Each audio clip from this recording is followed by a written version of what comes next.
Graça e paz, irmãs e irmãos. É bom estar aqui novamente para adorar o nosso Deus. Ele é digno de toda adoração, só Ele é Deus. Nós o adoramos por aquilo que Ele é, também para louvá-lo por tudo que Ele tem feito por nós. Também é um tempo de comunhão com os irmãos, com a igreja. Eu disse outro dia para o pastor Armando que nem sempre a gente pode vir aqui, as finanças estão bem complicadas, o plano de saúde mais caro do que a gente recebe de aposentadoria. Então, mas não tenho ficado sem congregar. Às vezes congrego numa presbiteriana lá no bairro, outras vezes numa igreja da Irmãos Menonita, tomo ceia com eles, mas não é a mesma coisa da gente estar na casa da gente com os irmãos. E Deus gosta dessa unidade, da comunhão dos irmãos. Ó, quão bom e quão suave é que os irmãos vivam em união. Deus gosta disto. Quero agradecer também o pastor Armando. Eles estão em viagem, me convidou para ministrar a palavra nessa manhã. Admiro muito a coragem dele. E então, estamos aqui para servir o Senhor, para meditar com os irmãos na palavra de Deus. Domingo passado foi o 7 de setembro e nós comemoramos a independência do Brasil, 203 anos de independência. Houve muitas comemorações nas escolas, nos desfiles, nos quartéis, o desfile militar, também muita política envolvida nessa comemoração, e orando pela pátria e orando sobre esse culto, quero compartilhar algumas coisas com os irmãos nessa manhã. O primeiro versículo que eu quero ler, você conhece de cor e salteado. O que é que está escrito no Salmo 33, do verso 12? Pode falar, um de cada vez. Salmo 33, verso 12, diz assim: Feliz a nação cujo Deus é o Senhor, e o povo que Ele escolheu para a sua herança. Olha, eu tenho visto nas redes sociais pastores e muitos irmãos citando esse versículo e aplicando este versículo ao Brasil, como se estivesse dizendo assim: feliz o Brasil, cujo Deus é o Senhor, e o povo que Ele escolheu para ser seu. Mas eu lamento ter que dizer que isso não se aplica ao Brasil. Não se aplica ao Brasil. E não se aplica também a nenhuma outra nação neste planeta, e nem mesmo a Israel de hoje. Houve um tempo que isso se aplicava ao povo de Israel. Moisés disse para o povo, está lá em Deuteronômio, no capítulo 7, versos de 6 em diante. Se projetar, os irmãos podem acompanhar essa leitura. Porque tu és povo santo ao Senhor. Moisés dizendo para o povo de Israel: porque tu és povo santo ao Senhor, teu Deus. O Senhor, teu Deus, te escolheu para que lhe fosses o seu povo próprio, de todos os povos que há sobre a terra. Não vos teve o Senhor afeição, nem vos escolheu porque fosseis mais numerosos do que qualquer povo, pois éreis o menor de todos os povos. Mas porque o Senhor vos amava, e para guardar o juramento que fizera a vossos pais, o Senhor vos tirou com mão poderosa, e vos resgatou da casa da servidão, do poder de Faraó, rei do Egito. Saberás, pois, que o Senhor teu Deus é Deus, o Deus fiel, que guarda a aliança e a misericórdia até 1000 gerações aos que amam e cumprem o seu mandamento. Um dia Deus disse, através de Jeremias, já reclamando da infidelidade de Israel, Deus disse: Israel era consagrado ao Senhor. Então, naquele tempo, Israel, este versículo se aplicava a Israel, porque Israel era uma teocracia, o governo direto de Deus sobre o povo. Deus fez isso através de Moisés, através de Josué, através dos juízes, mas houve um tempo que Israel disse: nós queremos ter o nosso rei. Rejeitaram a Deus, nós queremos ter o nosso próprio rei, e Deus atendeu o desejo deles e deu no que deu. Então, hoje esse versículo não se aplica mais a Israel. Agora, então, esse versículo não tem mais valor hoje? Sim, tem, e muito valor. Mas quem é a nação feliz, cujo Deus é o Senhor, hoje nos nossos dias? Para o apóstolo Paulo, esta nação é a igreja. Quando ele escreveu a sua carta aos Gálatas, no capítulo 6, do verso 16, ele disse assim, que todos aqueles que obedecem o Evangelho, que obedecem a palavra de Deus, experimentam paz, assim como todo o Israel de Deus. Então, para Paulo, a igreja é o novo Israel de Deus. João, lá no Apocalipse, Deus deu a ele a revelação de quem é essa nação feliz, cujo Senhor é Deus. Quero ler alguns versículos do capítulo 7 do Apocalipse, a partir do versículo 9. Depois dessas coisas, vi, e eis grande multidão que ninguém podia enumerar, de todas as nações, tribos, povos e línguas, em pé diante do trono e diante do Cordeiro, vestidos de vestiduras brancas, com palmas nas mãos, e clamavam em grande voz, dizendo: ao nosso Deus, que se assenta no trono, e ao Cordeiro pertence a salvação. Todos os anjos estavam de pé, rodeando o trono, os anciãos, os 24 anciãos, os 12 patriarcas de Israel e os 12 apóstolos. Isso significa toda a igreja, de todas as épocas, de todos os tempos, não é? E os 4 seres viventes, esses 4 seres viventes simbolizam toda a criação de Deus. E ante o trono se prostraram sobre o seu rosto e adoraram a Deus, dizendo: amém.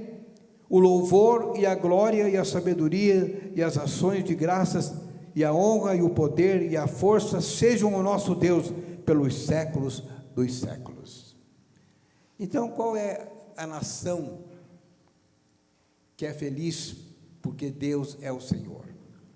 É a igreja, é todo o povo de Deus. Acabamos de ver gente de todas as nações, de todas as raças, todos os povos, de todas as línguas, todo aquele que recebeu Jesus Cristo como Senhor e Salvador, agora faz parte desta nação que é feliz, cujo Deus é o Senhor. Agora, nós temos privilégios por pertencer a esta nação. Nós já conhecemos esses privilégios, mas eu gostaria de rapidamente só lembrar a igreja desses privilégios. Primeiro, a vida eterna. A vida eterna. É feliz quem tem a segurança da vida eterna, a certeza da vida eterna. Quem não tem, não é feliz. Você se lembra que um dia Paulo disse para a igreja de Corinto: se a nossa confiança em Cristo for só para esta vida, somos os mais infelizes de todas as pessoas. Mas essa nação é feliz, porque a vida não se resume a este mundo, mas temos a vida eterna com o Senhor para sempre. O segundo privilégio é o livre acesso que nós temos à presença de Deus. Antes, tinha lá o templo como o santo dos santos, que só o sumo sacerdote podia entrar uma vez por ano, e olha lá, agora, com a vinda de Jesus, com a morte de Jesus, o véu foi rasgado e nós temos livre acesso à presença de Deus. Podemos ir a Ele e fazer o que fizemos aqui no início do culto, de confessar nossas falhas, nossos pecados ao Senhor, que é rico em perdoar. Nós podemos colocar diante dEle as nossas necessidades, perante o Deus que pode todas as coisas. Também podemos colocar o nosso lamento, porque nesta vida nós passamos por dificuldades, por lutas. Jesus disse: no mundo tereis aflições, mas tende bom ânimo, eu venci. E passamos por dificuldades, por perdas, por sofrimento, enfermidade, e nós podemos colocar o nosso lamento diante de Deus. Lamento é diferente de murmurar.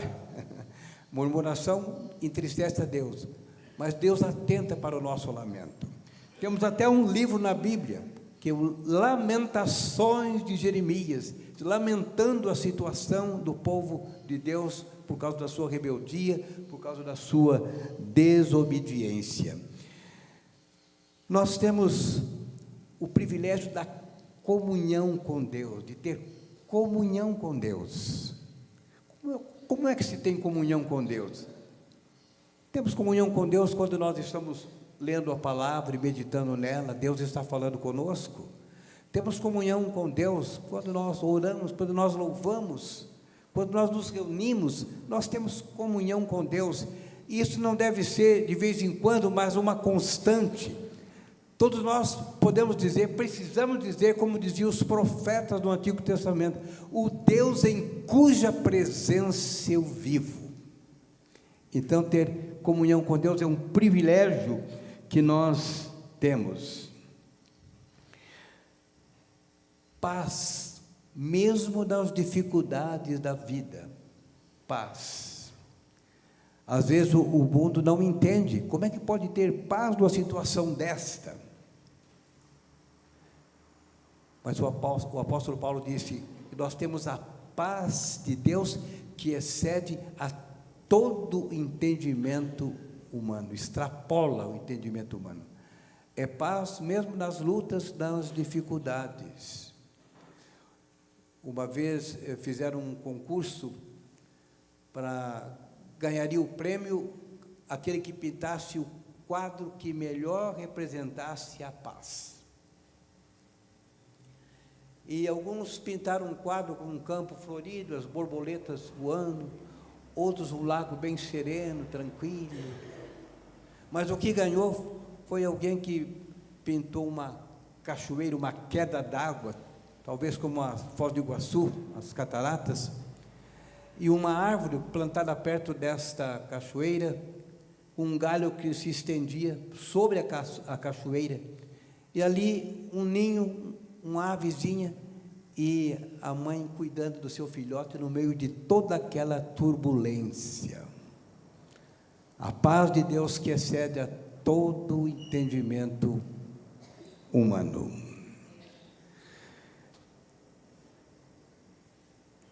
E o privilégio de sermos cidadãos do céu. Quem tem dupla cidadania aqui, levanta a mão. Uma vez que recebemos Jesus como Senhor e Salvador, nós nos tornamos cidadãos do céu. Que maravilha! Mas somos cidadãos brasileiros. E Deus nos deu algumas responsabilidades como cidadão nesta pátria.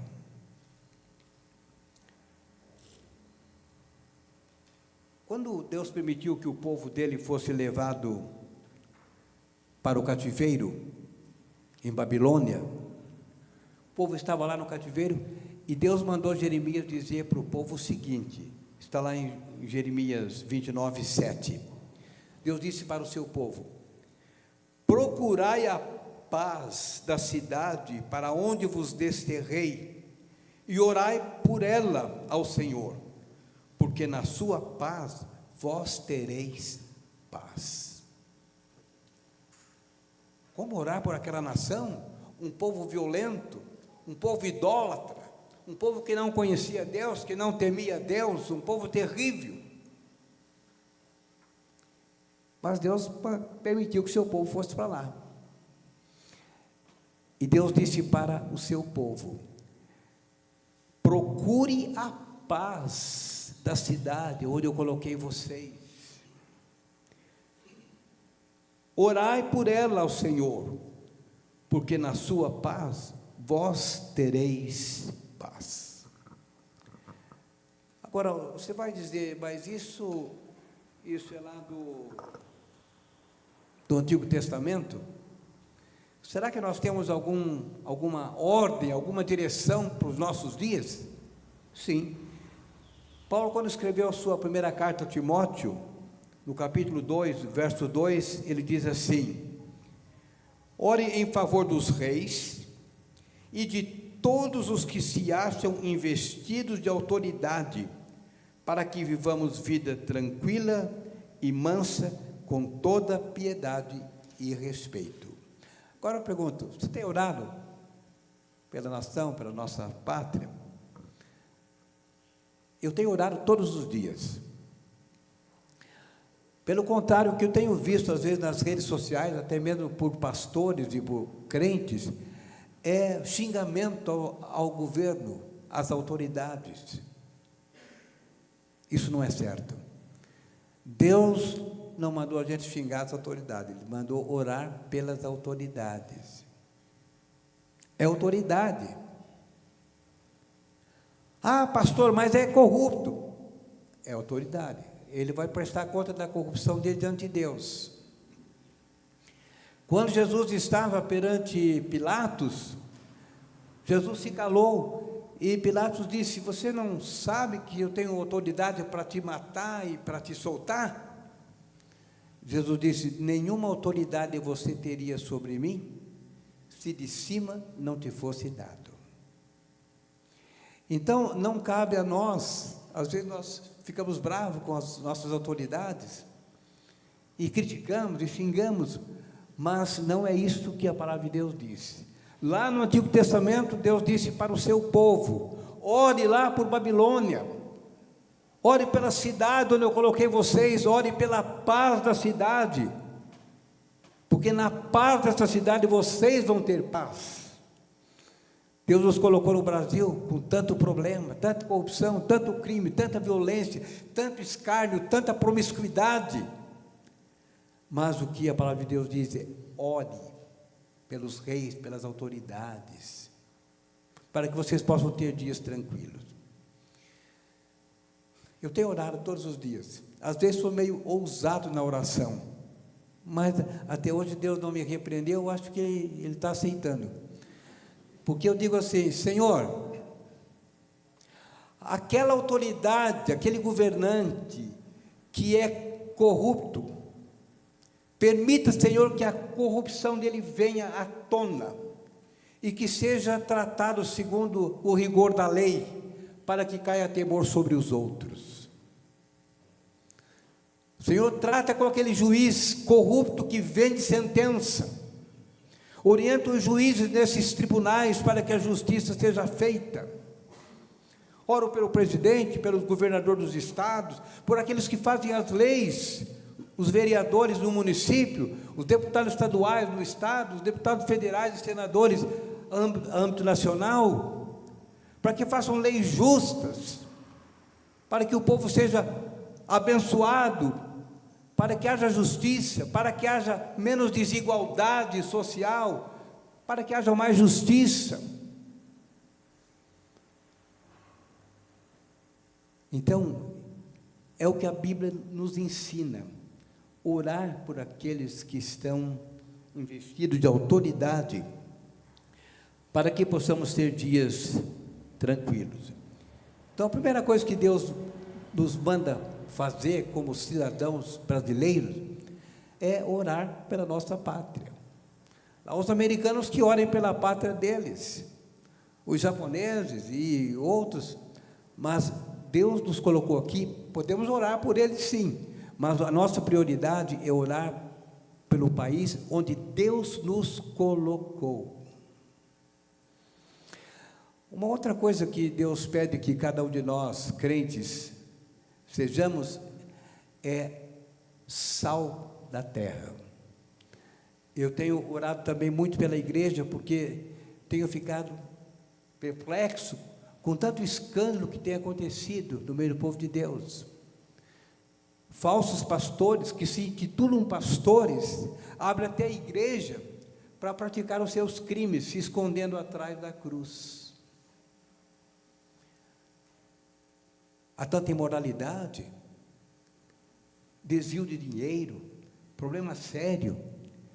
Então, a igreja, cada um de nós, precisamos ser sal neste mundo, dar sabor no lugar onde nós estamos, evitando a corrupção, porque essa é a função do sal, evitar a corrupção e dar sabor. Vós sois o sal da terra. Vivemos num mundo em trevas, e Jesus disse: vocês são a luz do mundo. Brilhe a luz de vocês, para que os homens, vendo as vossas boas obras, possam glorificar a Deus. A outra responsabilidade que Deus nos deu é de sermos pregadores da palavra. Pregar o Evangelho, pregar a palavra. O apóstolo Pedro, quando escreveu a sua primeira carta, no capítulo 2, no verso 9, ele disse: vós, porém, sois raça eleita, sacerdócio real, nação santa. Olha aí a nação que é feliz, cujo Deus é o Senhor. Nação santa, povo de propriedade exclusiva de Deus, a fim de proclamardes as virtudes daquele que vos chamou das trevas para a sua maravilhosa luz. Vós, sim, que antes não erais povo, mas agora sois povo de Deus, que não tinhas alcançado misericórdia, mas agora alcançastes misericórdia. Então nós que alcançamos a misericórdia de Deus, que recebemos o perdão, o presente da vida eterna, as bênçãos de Deus, vamos guardar para nós? Jesus disse: vocês vão ser minhas testemunhas, ide por todo mundo, pregue o Evangelho. Deus nos colocou como embaixadores aqui. Já pensou isso? Que responsabilidade? Nós somos embaixadores. Paulo disse isto quando ele escreveu lá para a igreja de Corinto. Ele disse no capítulo 5, no versículo 20, ele disse: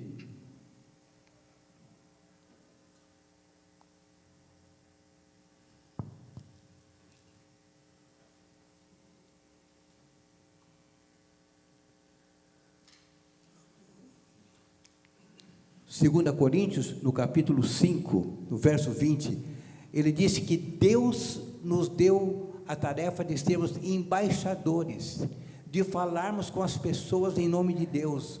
Quando eu estou falando, é o próprio Deus que está falando, somos embaixadores de Deus.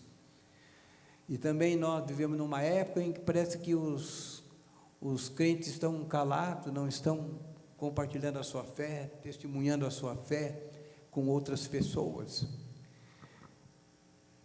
Devemos aproveitar toda e qualquer oportunidade para falar do amor de Deus. Se acontece alguma tragédia, algum desastre, e as pessoas comentam, e nós então vamos dizer o seguinte: se você estivesse lá nesse ônibus, ou nesse avião, se você tivesse morrido ali, onde você estaria hoje? E aproveitando isso, nós podemos anunciar Jesus para as pessoas. Pessoas que estão sensíveis, perderam um ente querido, nós temos a oportunidade de falar.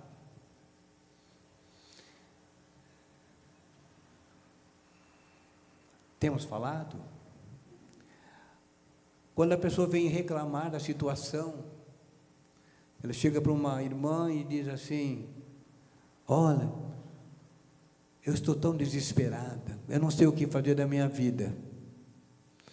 Só falta a irmã dizer: eu também não sei o que fazer da minha. Mas ela poderia aproveitar a oportunidade para dizer assim: não sabe o que fazer da sua vida? Entrega para Jesus, que disse: vinde a mim todos vós cansados e oprimidos, e eu vos aliviarei. Então, Deus nos colocou como embaixadores e pregar a palavra de Deus. E só mais duas coisas de responsabilidade que Deus nos deu, que nós podemos, temos que obedecer, que praticar. Através de Miqueias, no capítulo 6, do verso 8, Deus diz para o seu povo o seguinte, diz para o seu povo lá, isso ficou escrito para nós hoje. Paulo diz que tudo quanto outrora foi escrito, para o nosso ensino foi escrito. Então, Miqueias 6,8 diz assim: ele te declarou, ó homem, o que é bom, e o que é que o Senhor pede de ti? Que pratiques a justiça, e ames a misericórdia, e andes humildemente com o teu Deus. Essa é a responsabilidade que Deus colocou para cada um de nós. Praticar a justiça, praticar a misericórdia, andar humildemente com o nosso Deus. E finalmente, não só praticar a justiça, mas denunciar as injustiças, denunciar os erros, seja lá de quem for, de autoridade, seja lá de quem for, denunciar as injustiças. Agora, isso às vezes tem um preço. Denunciar a injustiça, podemos ir para a cadeia. João Batista perdeu a cabeça. Mas é a nossa tarefa de praticar a justiça e denunciar a injustiça. Eu quero terminar essa reflexão tendo um momento de oração com a igreja. Primeiro nós vamos orar todos juntos, através de um cântico. Eu convido a igreja a ficar em pé, e nós vamos cantar o hino 490 do Inário, hino 490.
seu mandado eu vim agora e no porvir real louvor.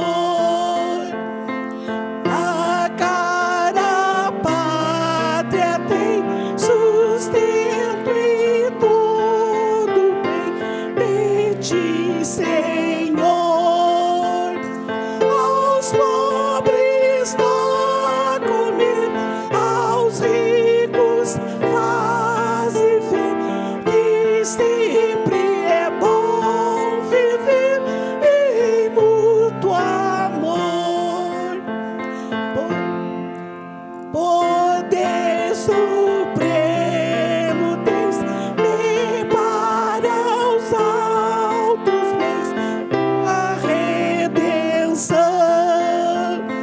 Fulgúria clara luz e a tua lei produz. Ó, vem reinar, Jesus, sobre a nação.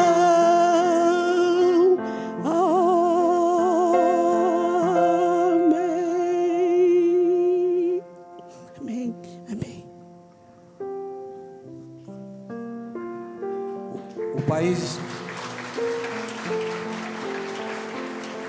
O Brasil é um país rico, nossa terra produz muito. Vi outro dia uma notícia de que a produção agrícola desse ano é a maior de todos os tempos. Mas sabe que há muita gente que vai dormir com fome? Muita gente não tem a comida. Alguns têm demais, gastam superfluamente. Outros não têm o que comer.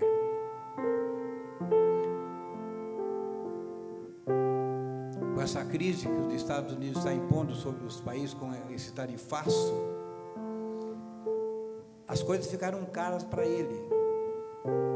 Diminuímos a exportação, está sobrando aqui, mas o preço não caiu. Falta. Precisamos orar pelas nossas autoridades diariamente.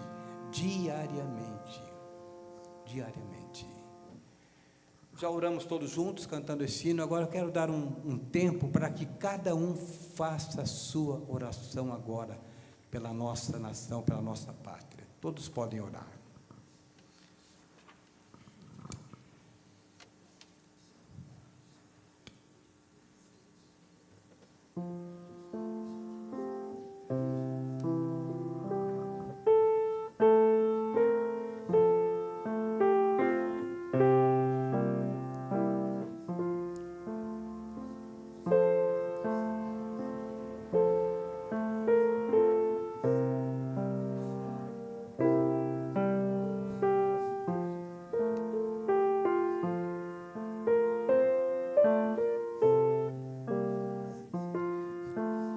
Nosso Deus, te adoramos nesta manhã por tudo que o Senhor é.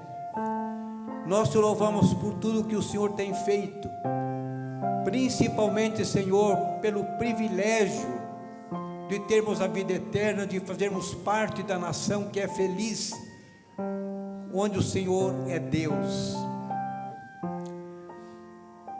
Mas queremos nesta hora interceder pela nossa nação. Orienta, Senhor, o presidente deste país, dá discernimento das coisas, prudência, que esse homem possa ter a oportunidade de ter um encontro real com Jesus. Oramos por seus ministros, oramos, Senhor, pelos deputados federais e senadores, que pensem mais no povo do que em si mesmo, que busca a orientação do Senhor para fazer as leis, para que haja mais justiça, leis mais severas para conter a criminalidade neste país.